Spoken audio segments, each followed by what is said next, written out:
Ang binatang ito ay talagang isang sakuna sa court. Sa mabilis na pag-dribble, nahulog ang bola sa kamay niya at tumama mismo sa maselang bahagi. Hindi siya makapaniwala na hindi niya maipasok sa ring. Isang dunk mula sa gilid, hindi man lang tumama ang bola sa kahit ano. Siya lang ang direktang bumagsak sa ring kahit ganyan kasimple ang kanyang mga galaw. Pero nakasali pa rin siya sa koponan ng paaralan. Bilang isang substitute player, nangangarap siyang makapasok sa laro balang araw. Ang mga kasamahan niya sa koponan ay binansagan siyang towel rack, at madalas ihagis ang tuwalya sa mukha niya noong araw ng laban. Pagkatapos ihagis ng kasamahan niya ang tuwalya sa kanya, inasar pa siya. Ang galing mong mag-block, tagasabit ng tuwalya, ang amoy ng pawis ay sumanda sa ilong niya, kaya siya nahilo. Biglang sinipa siya ng coach at sinabihan, "Nasa harapan ka, nakakasagabal ka," tagasabit ng tuwalya, galit na bumalik si Brian sa upuan niya. Pagkatapos ng laro, ang kapitan na natalo sa laban ay naghanap sa kanya para bigyan siya ng leksyon. Kung hindi dahil sa iyo, nanalo na sana ang buong koponan. Sa huli, hindi na nakatiis si Brian, kinuha niya ang bola ng basketball. Aktibong hinamon ng kapitan, siya na dati hindi marunong mag-basketball. Biglang nakapag-dribble ng maayos. Nag-dribble sa pagitan ng mga binti, nag-dribble sa likod ni Brian, isang fake move na direktang nalampasan ng kapitan. Pagkatapos, isang pag-ikot na nagpatomba sa kalaban. Si Brian ay nag-dribble sa gitna ng court at nag-shoot para sa 2 puntos. Samantalang ang kapitan ay walang magawa, galit, at tanging nakatingin ng may puot.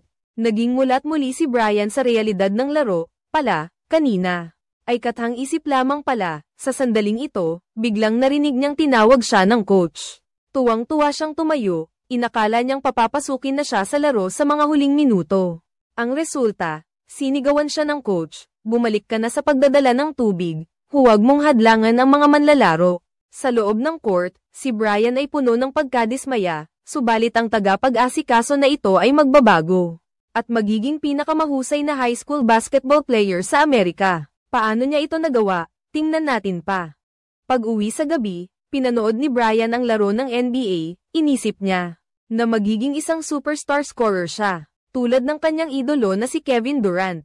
Nang makita niyang nag-dunk si Durant, nagliwanag ang mga mata ni Brian, ang galing talaga. Kailangan mo ring maglagay ng kutsan sa sahig, at tumalon mula sa bubong pagkatapos.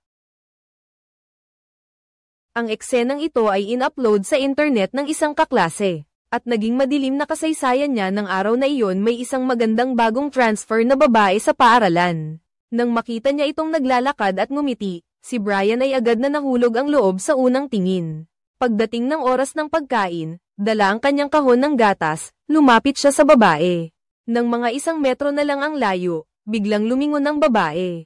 Naramdaman ni Brian na ito na ang pagkakataon niya, naghanda siyang magpakilala. Sa mismong sandaling iyon, sumigaw ang kapitan at ipinakita ang clip kung saan siya ay nakasabit sa ring. Sa screen, parehong nagulat sina Brian at ang babae at hindi makapagsalita.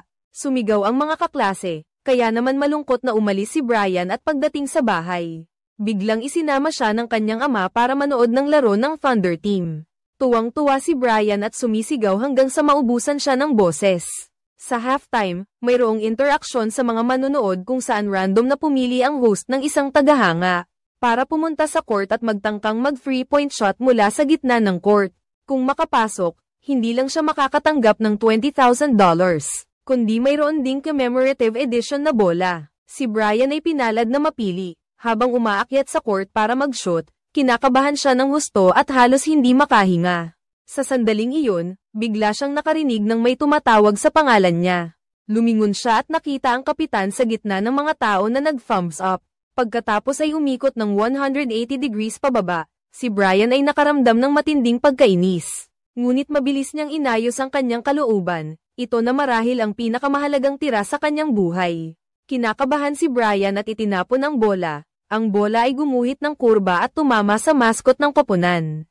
Ang Thunder ay isang toro, kaya tapos na, si Brian ay hinayla pababa sa court. Ngunit biglang nakita niya ang kanyang idolo na si Kevin Durant, pumirma siya sa bola ng basketball. Na-namiss niya sa paghagis at ibinigay kay Brian, at sinabing, mas mahalaga ang masipag na pagsasanay kaysa sa likas na talento. Ang pagsisikap na malampasan ang talento, naniniwala ako na isang araw ay magagawa mo iyon. Si Brian ay labis na naantig at hindi makapagsalita. Sa sandaling iyon, isang misteryosong kapangyarihan ang damaloy, mula kay Kevin Durant patungo kay Brian sa pamamagitan ng bola ng basketball.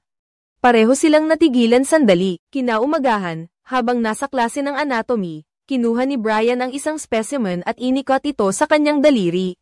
Nakausap niya ito habang iniikot ng hindi niya napapansin. Tanging ang kaibigan niyang nakaharap lang ang nakatingin at namangha. Habang naglalakad pa uwi dala ang libro, naghahanap siya ng basketball para mag-practice.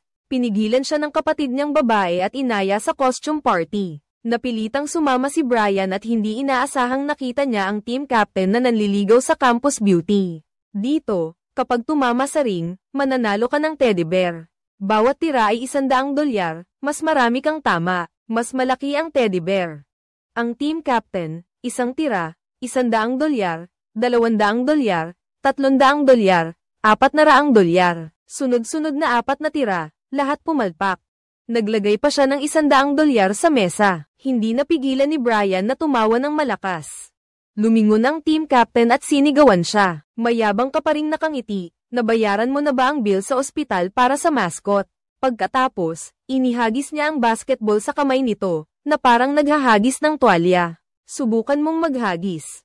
Kung hindi ka makapasok, umalis ka sa koponan ko. Medyo nag-aalala si Brian, iniisip na kung hindi niya ito aawayin, maaari siyang umiwas. Gayunpaman, habang mas lalo siyang nag-iisip, lalo siyang nainis, kaya kinuha niya ang basketball.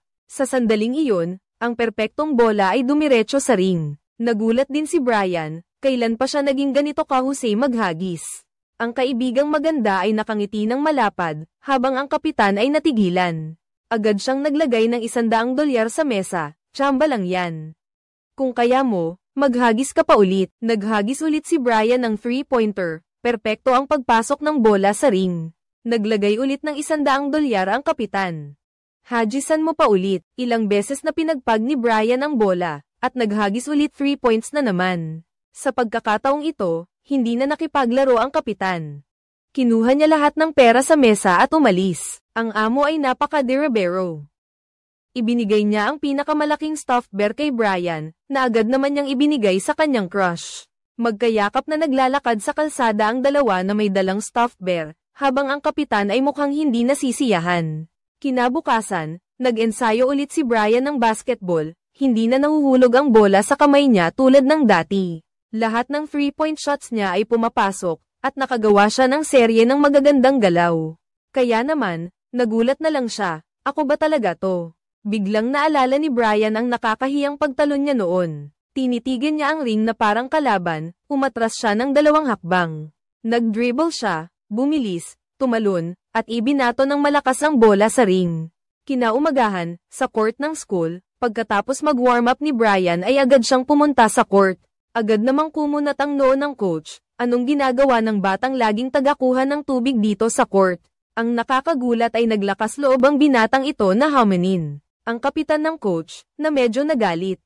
Ninasasayang mo ang oras namin sa pagsasanay. Umalis ka na sa court ko, ngunit matigas na sumagot si Brian, hayaan nating ang basketball ang magsalita. Tinitigan siya ng coach ng may malamig na tingin. Nakakrus ang braso ng kapitan at sinabing, kahit magaling kang mag-shoot, ano naman? Kung hindi ka marunong mag-dribble at mag-pass, kaya kitang depensahan para hindi ka makapag-shoot kahit isa man lang. Hindi inaasahan, ang dating inisip na paghihiganti ni Brian ay naging katotohanan. Pagkatapos niyang ipasa ang bola sa pagitan ng kanyang mga hita, gumamit siya ng isang simpleng pagbabago ng direksyon. Para malampasan ng kapitan at pagkatapos ay tumalon para mag-shoot ng malinis, ang iskor ay 2-0. Halos nagliliyab ang mga mata ng kapitan, pagkatapos ay ninakawan ulit siya ni Brian ng bola, nawalan ng pagkakataong umatake. Nang umatake si Brian, isang hakbang paatras para lumikha ng espasyo at pagkatapos ay tumalon at nag-shoot. Nakadagdag pa ng 2 puntos, ang agwat ng iskor ay naging 4-0. Ang mga kasamahan niya sa labas ng court ay tuwang-tuwang tumayo. Pati ang coach ay natulala sa sigawan, nakita ng kapitan na hindi maganda ang sitwasyon kaya nagkunwari siyang nagtatali ng sintas. At biglang sumugod, ngunit hinarang siya ni Brian. Sa wakas hindi na talaga kinaya ng coach. Hindi siya naniwala na may ganoong kakayahan si Brian at inakala niyang nagpapanggap lang silang dalawa para sa kanya. Personal siyang dumpensa at sinabihan si Brian, walang sino man sa court ang makikipagpanggap sa iyo. Kung kaya mo, subukan mong maka-score sa akin. Napatulala si Brian sa sinabi niya, pala, ang coach ay isa ring walang alam. Hindi nakapagtataka kung bakit laging talo ang koponan ng paaralan, ginamit niya ang isang spike sa pagitan ng mga binti, para malampasan ang coach at harapin ang assistant. Ang coach at captain, madali niya itong nalampasan. Pagkatapos ay tumalon kasama ang bola at nag-slam dunk. Lahat ay namangha sa taas na ito at sinabing, kaya niyang gawin ang slam dunk, siguro umaabot siya ng 2 metro sa pagtalon. Sa susunod na laro, biglang nagkaroon ng bagong estratehiya ang coach. Ang inis na bolang iyan, ibigay ninyo lahat kay Brian. Matapos mag-usap, nagreklamo si Brian at inihagis sa kanya ng captain ang tuwalya. Sa nakasanayan, nasalo niya ito at ibinalik sa mukha ng coach. Galit na sinigawan ng coach habang nagmumura, pero pinilit pa ring pumuri. Hindi masama ang pakiramdam ng pagpasa. Nagsimula na ang opisyal na laro, ngunit hindi maganda ang sitwasyon sa field. Sinasadya siyang ihiwalay ng kapitan at ng iba pang mga kasamahan sa koponan. Mas gugustuhin pa nilang maglaro ng 4 na laban 5 sa field kaysa ipasa ang bola sa kanya. Nagalit ang coach at sinigawan ng kapitan, kung maglalaro ka pa ng ganyan, umalis ka na sa akin. Doon lang sa pagkakataong iyon unang beses na nagpasa ang kapitan kay Brian. Agad na nagpakita si Brian ng aura ng isang superstar. Ginamit niya ang signature hesitation move ni Kevin Durant. Patuloy na ginagamit ang kaliwa at kanang paa para linlangin ang depensa. Pagkatapos ay biglang inilagay ang kaliwang paa sa ibabaw ng katawan, isang dunk sa likod na nagpasa sa defender number 2. Umikot at dinala ang bola lampas sa ikatlong tao, humarap sa 2 defender sa loob ng paint area. Tumalon siya mula sa free throw line, ang dunk na ito ay nagpasiklab sa buong court. Sumigaw ang coach, ang diskarte ko ay talagang kahanga-hanga. Pagkatapos ay ginamit ang kanyang beer belly para itulak ang assistant. Ang laro pagkatapos ay wala ng kaganapan. Si Brian ay nasa lahat ng dako sa court, lumipad siya at nag-shoot ng isang kamay, nagbigay ng direksyon. Nanalo sila ng buong tagumpay pagkatapos ng laban na iyon. Si Brian ay nakakuha ng paghanga mula sa lahat ng estudyante sa paaralan. Ang magandang babae ay pumunta rin para panoorin ang kanyang mga laban. Ngumiti siya at kumaway din pabalik ang kapitan. Ngunit biglang lumihis ang tingin ng babae. Nang lumingon ang kapitan, nakita niya si Brian na nakatayo sa likuran niya. Hindi pala ako ang kinakawayan niya. Nakakahiya talaga. Ang video na ipinalabas sa kantin ay nagbago. Nakita ko lang si Brian na tumalon sa ibabaw ng kotse para gawin ng isang kahanga-hangang dunk. Lahat ng estudyante ay sumisigaw ng slam dunk, slam dunk, slam dunk. Sa mga laro sa high school, ang kabuuang puntos ng mga koponan ay mahigit 60 lang. Si Brian ay nag-average ng 48 puntos bawat laro. Dinudurog niya ang mga kalaban para makapasok sa playoffs. Ngayon, si Brian ay naging lubos na mayabang na rin. Dumadalo sa mga party at tinatamasa ang paghanga ng kanyang mga kaklase. Nagpapakita siya ng kawalang interes sa dalagang pinakasikat. Iniisip niyang ang gusto lang nito ay ang galing niya sa paglalaro. Naikinagalit niya at umalis sa video ng laban niya. Pati ang atensyon ng NBA ay nakuha. Sina Shaq O'Neal at Charles Barkley, mga alamat ng NBA, ay pinuri siya ng husto. Sinabi ni Brian na siya ang tunay na Durant na nagtataglay ng lahat ng kasanayan ni Durant. Isang lalaking nakasuot ng suot ang nakakita ng palabas na ito. Kinabukasan, pinanood niya muli ang mga laro ni Brian. Nang si Brian ay nakikipag-date sa kanyang magandang kasintahan. Ang lalaki ay sumingit sa tabi niya, nagbigay ng business card at nagsabi, "Ako ang kinatawan ni Kevin Durant. Kailangan mo lang sumali sa isang challenge, at matutulungan kitang makasali sa Thunder." Kinabukasan, dinala si Brian sa Thunder. At ang kalaban niya sa challenge ay si Kevin Durant mismo. Sabi ni Kevin Durant sa kinatawan, "Bakit mo siya ipinatawag? Isa lang siyang 16 anyos na bata."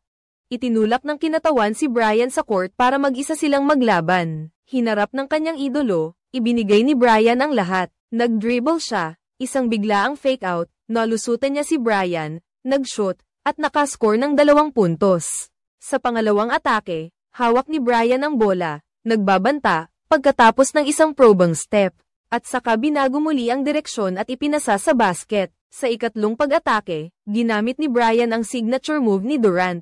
Sa pagkakataong ito, kahit si Durant ay namangha, Ang teknik na ito ay eksaktong katulad ng sa kanya. Sa susunod na 3-point shooting drill, bawat tira ni Brian ay perpektong pumasok sa basket. Samantalang si Durant ay hindi naka-score ng kahit isa, talagang wala sa level ng isang superstar. Bakit naging ganoon kasama si Durant? Bukod pa rito, mula nang ibigay niya ang signed basketball. Si Durant ay naging isang baguhan sa court. Hindi makatira, at nadapa pa ang sarili habang nagdadribble. Tumama sa coach ang tira niya.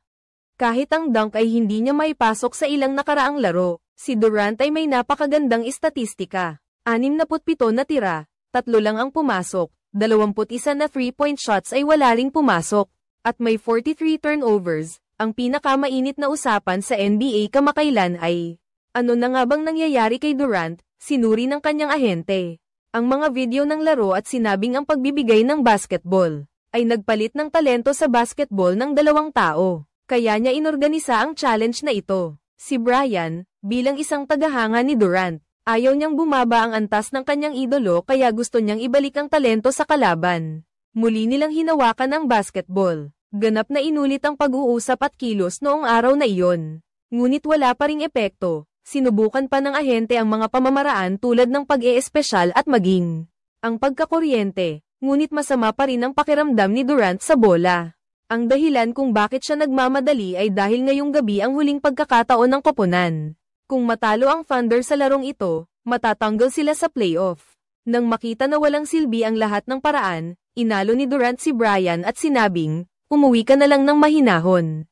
Kahit hindi ito magawa ngayong season, babalik ako sa susunod na season. Umalis si Brian ng bigo at nagtungo sa kanyang kaibigang maganda para humingi ng tawad. Inamin niya na masyado siyang naging kampante, at pinatawad siya ng kaibigan ng buong puso. Nalaman pala na gusto rin siya nito mula pa noong una nilang pagkikita. Inamin ni Brian ang tungkol sa pagpapalit ng talento at nagpakita pa ng video bilang patunay. Nang makita ni Brian ang eksena kung saan tumama ang bola ng basketball sa mascot. Kagigising ko lang, kulang pala itong hakbang na ito.